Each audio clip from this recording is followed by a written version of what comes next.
Ndugu yangu Mwambino, unanisikitisha. Unanisikitisha sana. Usiku wa jana umeonekana umerudisha majeshi kwa katoto kale. Unamchanganya mtoto wa Kizanzibari sasa. Mara umeenda kwa ule mtoto, mara unarudi kwa huyu mdogo wangu. Hakuna alofanikiwa kwa zinaa Mwambino. Hakuna alofanikiwa kwa zinaa. Moja kati ya vitu vitakufanya uwe masikini Mwambino, nisikilize. Moja kati ya kitu kitakufanya uwe masikini Mwambino ni zinaa. Hakuna mzinifu ambaye alifanikiwa kwenye maisha. Mimi hapa ninayekwambia, mimi ni kaka yako, nimekuzidi kila kitu.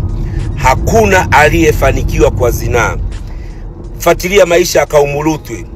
Mungu aliinua ile nchi, kizazi kile akakipindua kichwa chini miguu juu.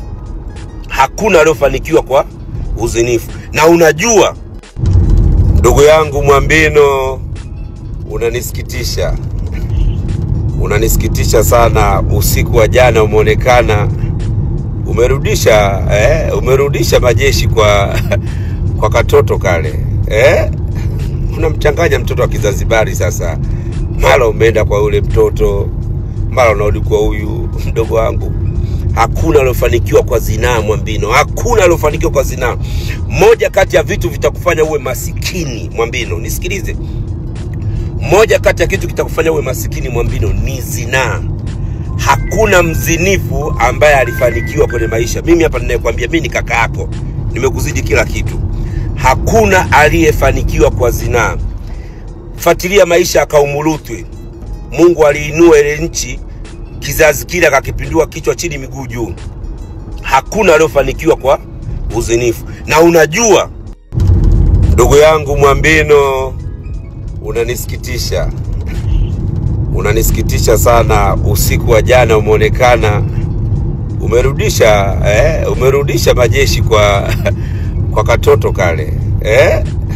Unamchanganya mtoto wa Kizanzibari sasa. Mara umeenda kwa ule mtoto, mara unarudi kwa huyu mdogo wangu. Hakuna alofanikiwa kwa zinaa Mwambino. Hakuna alofanikiwa kwa zinaa. Moja kati ya vitu vitakufanya uwe masikini Mwambino, nisikilize. Moja kati ya kitu kitakufanya uwe masikini Mwambino ni zinaa. Hakuna mzinifu ambaye alifanikiwa kwenye maisha. Mimi hapa ninayekwambia, mimi ni kaka yako, nimekuzidi kila kitu. Hakuna aliyefanikiwa kwa zinaa. Fuatilia maisha ya kaumu Lutu. Mungu aliinua ile nchi, kizazi kile akakipindua kichwa chini miguu juu. Hakuna aliyofanikiwa kwa uzinifu. Na unajua